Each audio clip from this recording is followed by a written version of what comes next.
Hey everyone, this is Mr. Pratt here with your tutorial on how to use Onshape to create a design or a sketch for your butcher block project related to the drip groove. We talked a little bit about this in class and what this might look like for you. So remember, we started with a graph piece of paper and we drew a sketch of what we might want it to look like. But again, it wasn't anything that was finalized. So here is where we're going to take our ideas and try to develop them into our finalized idea for what our drip groove is going to look like.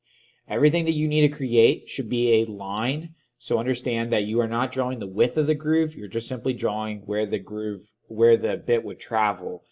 So here on the screen, you see an example of what that might look like. And I'm going to walk you through the setup and the process of developing this. So in the end, you should have one sketch. Okay, so yes, we are using Onshape to create one sketch. And so let me go ahead and just click on my sketch here. And we're going to go ahead and just delete everything that we started with. Just as a reminder to you, in order to begin, you're going to go ahead and hit Create Document. When you create document, I'd like you to go ahead and put in your first initial, last name, and then make sure you include butcher block so we know what project you are drawing. So first initial, last name, butcher block. So here you can see what I have already done, and I'm already in my drawing. So again, to begin, we're going to go ahead and click on Sketch. All right, so Sketch. We want to make sure that we have our top view present, the plane, and we need to select our sketch plane. So now I can go ahead and begin my drawing. This is where you need to know the dimensions for your butcher block board that you have cut in the shop already. So we're going to go ahead and use the rectangle tool, and we can zoom in here, left click, and create a rectangle. So remember, the minimum length for your projects was 10 inches, and so nobody's project should be under 10. As far as the width, you shouldn't have less than 6. There's a few cases where that might have taken place, but the minimum size, you should be drawing at least a 6 by 10 for most students. So we're going to go ahead and put in the dimension for this. My project is 12 inches in length. And so I'm going to type in 12 and lock that in with enter, and so that you can see that adjustment happened. And now I'm going to go ahead and change my width, and mine is 8 5/8, so that's 8.625. And I'm going to hit enter. And so here is my overall size of my butcher block board. So these are what the dimensions that you wrote on your procedure sheet come into play. Now we can go ahead and begin to do our design, our sketch. So one of the things that we're going to find out is how we fasten the boards to the machines. And we use a clamp that actually hangs over the edge of the board a little bit. So we can't actually have our design go all the way to the edge of the board for our drip groove. So what we're going to do is we're going to offset this rectangle inside. You may have used the offset tool for your phone holder project. Here you will have to use it for your butcher block project. So make sure you hit escape if you still have the rectangle tool selected, and we're going to go ahead and select the offset tool. Now, to use the offset tool to offset a rectangle, currently if I just hover over an edge of the rectangle, it sees that as a separate line. However, when you left click and you hold in that click, you can actually offset the entire rectangle, which is a neat little feature. So if you don't left click and hold and you just left click and drag, you'll only offset one edge of your rectangle. So we want to do offset the entire rectangle itself. And we're going to move that so it's in. So we're going to go ahead and have the rectangle here offset, and we're going to type in the dimension. For this project, we want to make sure that our offset is 1.25 or 1 1/4, 1 1/4. So we're going to type that in and lock it in and hit enter. And now you can see that this is actually going to be the perimeter for where our groove, our design is going to go. So we have the edge of our board, then we have our perimeter that we offset, so 1 1/4 in. So now we can go ahead and begin our sketch in here. So that way we have plenty of room, clearance for the blocks or the clamps that we're going to be using to hold the board to the table. So this is where you're going to need to use your graph paper, and you can play around with this. It's not set in stone still. You know, if you look at the drawing after you're done, you're like, I really don't like this, I want to go back and change it. You can do so. But again, you're using lines. So you can use the line tool, you can use the rectangles, circles, arcs, any of these shapes really. What I don't want to see happen is you are using the text. I should not see any text on your drip groove design. So for mine, I wanted to go ahead and just create what I did previous, and maybe tweak it a little bit. So I'm going to go ahead and use the line tool and draw a simple line from one corner to the opposite, and I'm going to do this for both sides. And the next thing I'm going to do is hit escape, and I'm going to use the circle tool, and I want to go ahead and draw a 2.5 inch diameter circle. So I'm going to go ahead and type in 2.5, and that locks that in. And so if I ever wanted to, I could always go back and I could dimension here as well. Let's say I didn't want this to full length, I can go ahead and change that. Maybe I only wanted it at 4. I would be able to do that. So I'm just going to hit escape for now. And so now I can go ahead and let's say I want to trim this. So I'll go ahead and use the trim tool. And I don't want the inside of these the lines inside of my circle here. I want it to stop when it gets to the circle. And I'd like to go ahead and draw an arc. And so we can use different types of arcs. We can do 3-point arc. We could do a tangent arc and a center point arc. And so let's just go ahead and play around with this a little bit and see what it looks like. So I want to go ahead and create an arc here. And maybe I want to, maybe I don't want it that way. Maybe I do. You can obviously play around it and see how that works out for you. Other things you could do, so if I delete this, I could use what's called a spline, and you can see how that creates a little bit of a curve. I think some of you might have played around with this with the phone holder, so you can definitely use this as well, but make sure you're within your 1.25" offset rectangle. So that's another thing you could do. You can use the ellipse tool. So maybe I want to have this here, and I want it like that. Again, this is just something to think about. Almost looks like a planet, so that's kind of cool. And of course, you could always use the fillet tool if you'd like. So it's another option.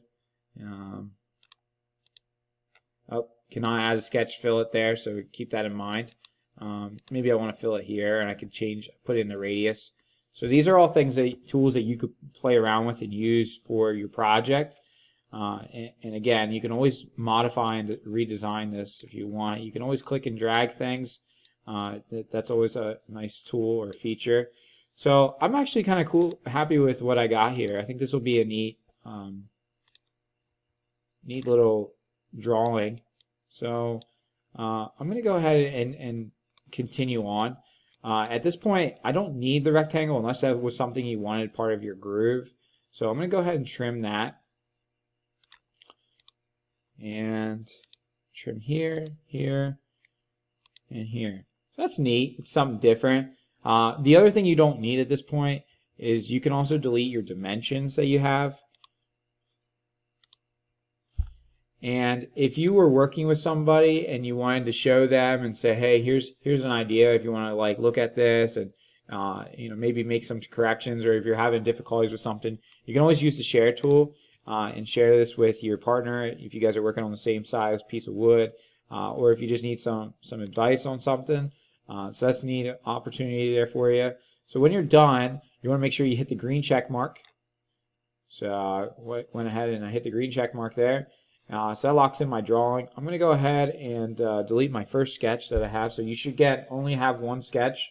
And so now I'm going to go ahead and begin the drawing. So we created a sketch.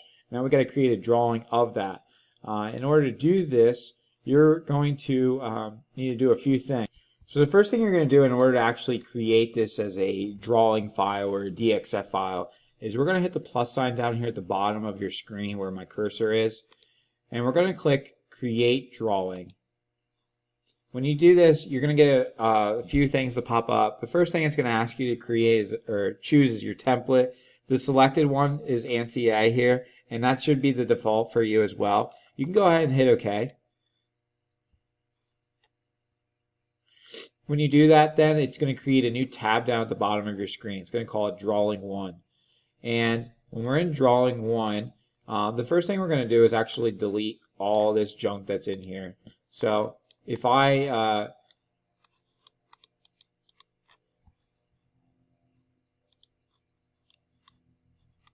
highlight everything, I can go ahead and hit delete.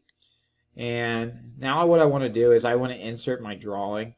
So I'm going to insert view, and you're going to hit insert and select your part that you just drew.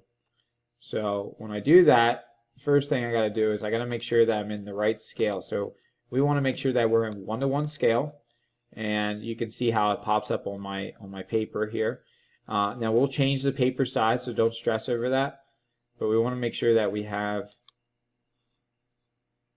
everything to the correct size there as far as scale. And now you can see my drawing. So this is actually going to be taken into Partworks. So this is we're almost to the end of our Onshape video here. And so from here, what we'll do is we'll go ahead and we'll change the paper size. Actually, we're going to go ahead and not change the paper size. Doing a little bit of research here, I realized that it doesn't make a difference for the next steps of our project. So in order to export this, what we're going to do is we are going to click on the Drawing tab and right click. We're going to hit Export, and we're going to save this as a DXF file. And what this does is it allows us to bring it into the CNC program where we'll be able to make our modifications and create toolpaths for the CNC machines to understand. So you want to make sure that first off, you can go ahead and put in your file name as the same thing you did earlier. So first initial, last name, butcher block, and the format should say already, but if it doesn't, DXF. Version, you can go ahead and choose 14, release 14, and down at the under options, you want to make sure that you have selected email with file download link.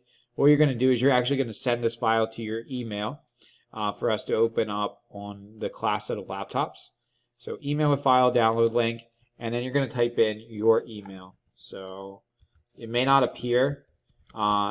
As you can see, my .NET email is not appearing. So I want to make sure that we type that in. So make sure that you include your .NET email. And the next thing you want to do is don't click or change expires in from 3 days to 7 days, just in case you don't get to using the file that you are saving or downloading, excuse me, to our computers within the 7 days. Or in the next day, you'll be able to have a few extra days to do that. And then you want to make sure that you unclick Require Password for Download, and it looks like we're having a minor issue here. So let's just double check. Did we get everything?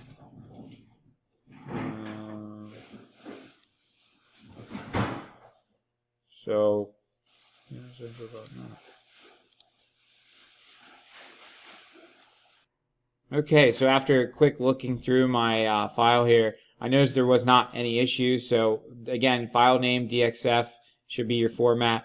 Release 14 is the version, and making sure you have your email, and of course expires in 7 days. Make sure that you uncheck mark Require Password for Download. You don't need to do this because you're sending your file to yourself. So that's just a security measures that Onshape takes. And then you should be able to hit Export. So for some reason it was not letting me at first, but now it's going to let me. This will send the file to my email.